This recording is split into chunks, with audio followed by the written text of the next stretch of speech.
Is to be home. We are not only joined by the moderator of the UUA, but two other clergy members who traveled here. The Reverend Clyde Grubbs, who is here, and he also serves as one of the co-presidents of DRUM, our Diverse Revolutionary Unitarian Universalist Multicultural Ministries. Boy, we UUs do acronyms really well.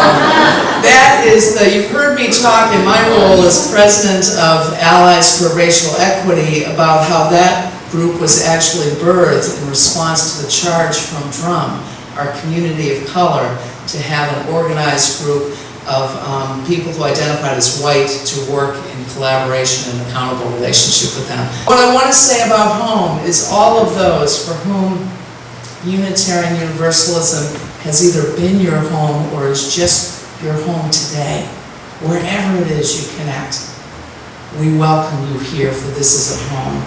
And I have been traveling, and what I want to tell you too is that I have been embraced, and perhaps you have as well on your travels, every time I enter a Unitarian Universalist house of worship, and every time I stand beside or I'm jailed beside Unitarian Universalists. So when I say it's good to be home, it is very, very good to be home here today with you all. Sometimes you read about history, and sometimes you find yourself in the midst of it as it's made. Such was the case for me last month when I responded to a call from Arizona. Puente, the local arm of the National Day Laborers Organizing Network, asked for a national day of non-compliance to be in solidarity with immigrant families and people of color threatened by SB 1070, a bill rooted in false information and fear, a bill that seeks to scapegoat and criminalize entire communities under the guise of protecting our borders. We were asked to consider civil disobedience, helping to delay impending raids by our numbers, drawing national attention to the state of affairs, and also as a pathway to stronger partnerships and working for human rights across cultures, across theologies. In their invitation, Salvador Reza, leader of Puente, wrote, "In the spirit of Dr. Martin Luther King Jr., we must peacefully escalate our movement for human rights." He called for partners across the country to stand with them against injustice and the criminalization of their communities. What followed for me was like nothing I have ever experienced. I arrived certain in my gut that I would be willing to participate in the civil disobedience if it served the cause, and also full of questions. Simple things like, do the cuffs hurt? And more complex, like, what exactly does it mean legally? Despite the questions, I joined many other clergy and lay folks from congregations, young people who are committed to human rights actions, and I committed to participating wherever I was needed. Following a sunrise interfaith service, we gathered at Cesar Chavez Plaza. We, being Unitarian Universalists, Puente members, human rights activists, and locals, documented and otherwise.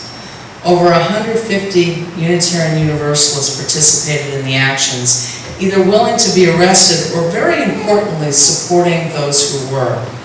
Many hundreds added their voices, their signs, and their spirits to the air. We prepared for the first action, occupying an intersection in front of the building housing Sheriff Joe Arpaio's office. Sheriff Joe prides himself on running the toughest jail in the country in Maricopa County. He dresses prisoners in pink underwear, pink socks, and striped uniforms, using pink cuffs and shackles. housing prisoners in tents despite 110-degree temperatures, and feeding them more cheaply than he feeds the prison dogs. It was expected that occupying this street intersection would result in the arrest of those holding the space. It was further expected that the Phoenix police would be appropriate in their actions, many of them in opposition to Sheriff Joe's tactics and to SB 1070. That people would be treated well with expectation, duly processed and released. A second action was in the works at the county jail. A group had linked arms through PVC piping, tubing, and chained themselves across the entrance to the jail garage, making it impossible for vehicles to leave and perform the raids. Here on Sheriff Joe's turf, the arrest was expected to be tougher, the time held longer, and unpleasant at best. There was uncertainty about countermeasures. Tear gas and/or other deterrents might be employed. Abuses within the facility were commonly reported. Once secured, a second line of protesters was desired. Having discerned at this point that I would serve where needed, when the go came, I went. While the first group continued to occupy the street and eventually be arrested, and indeed the Phoenix police were very polite, many of them apologetic, we moved on to the county jail. There, arms encased in that PVC tubing with messages written across it, the Unitarian Universalist minister, a young woman, and from the Phoenix Church, Reverend Susan Frederick Gray, and members of Puente created a human chain, a human roadblock. They stood peacefully but firmly, chains securing either end. Behind them, they were joined by Unitarian Universalist Association President, Reverend Peter Morales, who stood with Puente leader Salvador Reza, Sal with his hand on his heart. Supporters arrived in hordes, as did the press. We moved in to create the second line, and I was pleased and privileged to link arms with Nicholas de la Fuente, a graduate student of human rights, Kat Crabtree, a member from the Phoenix Church, Reverend Ian White-Marr, UU minister in Queens, 22-year-old activist, Alyssa, whose name I don't know her last name yet, and Ari Clemenzi, a human rights activist in her 30s from the Catalyst Project. We linked arms and sat down so that we wouldn't block the coverage of the first chain. The press, which was at least 7 deep, was moving in so closely, there was a real fear that they would topple on top of us. Behind us, suddenly, the enormous doors of the garage raised, and an army, dressed and shielded, prepared for riot control. Peter and Sal were arrested. The officers then dragged off the human chain, came up and whacked each one of us on the shoulder, announcing our arrest, and dragged us before we had any chance to respond. Any plan of standing and complying was impossible. 3 days later, I would realize why my chest was bruised. It was my own fist slamming into my chest as the officers dragged me away. We were dragged, we were cuffed, we were lifted. Took them some lifting. It was a small woman, and she needed to call in some help. And then we were placed on an inner sidewalk in a garage space that was at least this large and perhaps, I think, longer. Moments later, the garage doors opened again, and the officers swept up more people, including 3 legal observers and members of the press. Several, including a Unitarian Universalist who was capturing footage of the event, reported nearly being taken despite compliance. As we sat there, sweat pouring off our bodies because of the stifling heat, I watched with some dismay the phone number for Puente's legal hotline, written in black Sharpie on my upper arm as instructed, sliding off onto my shirt. Fortunately, they were so busy they didn't notice I had my cell phone and one arm that was a little bit loose, so I got it out and realized that my 22-year-old had taught me how to take pictures and email them. So I started snapping photos and was able to smuggle photos out of this time period to those outside, and they were able to track some of the arrests. Thank goodness for children. The woman placed in front of me, who was a member of the press, never intended to be part of this and in fact complying, and had been on the sidewalk, had her cuffs on so tightly that I could see her losing circulation in her left hand. It would be far too long before any of the half-dozen officers who were standing guard over us in that spot would respond to a request to loosen them. At this point, the Phoenix police officers, who were dressed in black and much more sympathetic, offered and were not allowed. I was sore but grateful to notice, as I mentioned, that unlike many others, mine were loose, one of them, and I had been cuffed in front and not behind. At some point, we were surprised to see that the people from the earlier action were now being let out of police vans that were near the rear of the garage. Sheriff Joe had intercepted their processing by the Phoenix police and brought them under his jurisdiction. And it was then, as we looked at them and glanced and exchanged brief words, that I heard the words, "I am not resisting arrest. I am not resisting arrest," being screamed. We looked over, and a Latino, a man, who we would later learn was a youth leader, had been part of the sweep. Unlike the rest of us, he was not placed on the sidewalk, but instead dragged past us as he yelled those words, "I am not resisting arrest."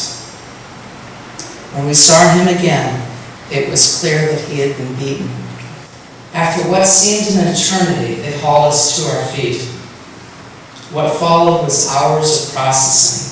It began with the task of removing shoelaces from your shoes while handcuffed and observed. It included providing a urine sample for some, while handcuffed, while observed. For everyone, it included fingerprinting, mug shots, but only after the clerical collars were removed. Health histories, general harassment, a complete refusal from anybody to disclose what time it was. Denial of medical treatment for a person in serious need of her medication. Repeated interviews with the ICE, the immigration officers, for those of color. A physical search that left nothing untouched. And I asked if I might keep my chalice, noting that it was a symbol of my faith. The answer was no, and I discovered later that it had then been knotted and the clasp broke when I put it on. During this time, the 83 of us who had been arrested in the two actions were separated by gender, moved into different groupings time after time, and then ushered out into a large mixed gender bench, a long bench in front of all the officers. Through the variety of groupings, we were able to get a sense of who had been arrested, how people were coping, and also discover some harsh realities about the different ways that we were treated. It was here that we encountered the beaten Gustavo, and also learned of a Latina woman being abused and suffering racial slurs during her arrest, and then having a refusal of all of the other officers to tell her the name of the person doing that. Later, we moved into an area with 3 separate cells. Although we couldn't see one another, we could hear somewhat. And as the group enlarged, some of us were moved. The first cell I was in measured roughly 10 by 18 and contained over 32 women. Concrete, bars on all of the benches preventing anyone from lying down, and feces on the floor, and one stainless steel toilet in plain view of everyone.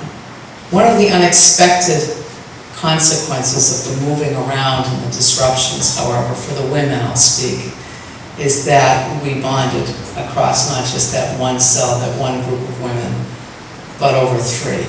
Each time we had new people in our circle, we'd offer our names and what brought us there. As the hours progressed, at one point we offered the names of our children and how they came to be named. The guards would constantly come in over and over again and just shout out a name, or pull one of us out for more fingerprinting, or add somebody new. Each time the door would slam, jarring anyone out of sleep, should they have been so lucky as to slumber. When our meal came, it was 2 wheat rolls, a tub of something that was like peanut butter, 2 weathered oranges, and a container of red sugar water, and some cookies. Those still there in the morning reported that the other meal, there were 2 a day, was identical, but by then they had learned from some old hats that if you put the roll inside of your sneaker or shoe, it could serve as a pillow. The phones in the cells mostly didn't work. In one cell they were inoperable, and in the others unreliable. We hoped that those who got through were able to report all the names. Sheriff Joe Arpaio and one of his deputy posses came by to view us, and there was much discussion among the guards that he was coming, as they were fingerprinting us at one point. 3 officers and a couple of us in the room, completely ignorant that we were even there, just grabbing our hands and doing this as if we just weren't there. We found them loosen up and start talking about it. They said, "Oh, he's coming. Does he usually do that?" a young one asked, and said, "No, but we've got the big one in the hole." And that we assumed referred to the leader of Puente, Salvador Reza. He came by with his posse, and they just stood outside the window and stared. And we began singing softly, "We shall overcome." And we got a little bit louder, and then some of us stood. He moved on to the next cell, and it turns out they started singing that song too. We learned later on that he entered the men's cell and spoke with them. And afterwards, a group of the men were led away, made to change out of their clothing into the pink underwear, the striped clothing, and the pink socks. They were shackled together in a chain of men and taken to sleep in cells until the next morning, when they were shackled again and brought to the courtroom. Meanwhile, those of us arrested as part of the jailhouse blockade were finally taken before a judge. Despite it being nearly midnight, Puente's legal team was there to meet us, and we were so relieved. Bail was set or waived for each person, and we were released some hours later. When thanking the head lawyer later at a vigil, he told me that one of the lawyers thanked him for that late night call, saying, "It reminded me of why I became a lawyer." Somewhere around 2 a.m., we were moved to the final cell, one that stunk of urine. We were reunited with our property bags, signed out, and directed through a set of doors. Outside, I'm so glad this faith exists, because you can probably guess what met us outside. Here we were in this unreal environment, so isolated, so disconnected, not even knowing, is that man over there the lawyer? I mean, there's so much that was unknown. And even that, I think we all knew somehow when those doors opened what would greet us. And thanks in large part to folks like Clyde and our moderator, Ginny Porter, there was a sea of those bright yellows standing on the side of love shirts, and Unitarian Universalists with bags of food, with love, with tears in their eyes. And they had been there, they vigiled, they sang. Fred Small, a songwriter, he wrote Everything Possible. Fred Small was there at the vigil, singing on the steps. Puente was there. And they greeted not just the Unitarian Universalists, because by this time we had become a family.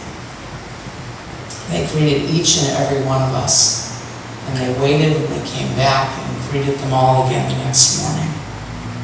They also let us know of the expanding news coverage and the real hope that this act had made a difference. And I want to tell you before I go on that it has, because just yesterday I learned that the Justice Department has had conversations with Susan Frederick Gray and with Reverend Peter Morales, and they're looking for more stories about what we witnessed, and they're looking into the behavior of Sheriff Joe in the county.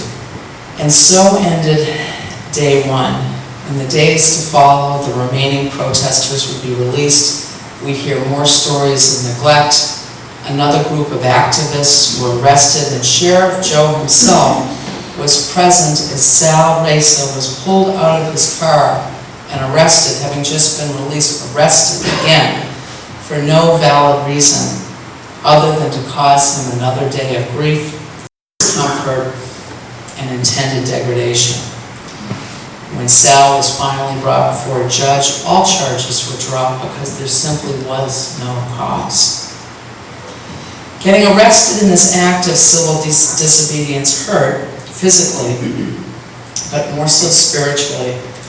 I'm used to mostly nice company, and this was oppressive and it was abusive. I'm left forever altered and probably grateful.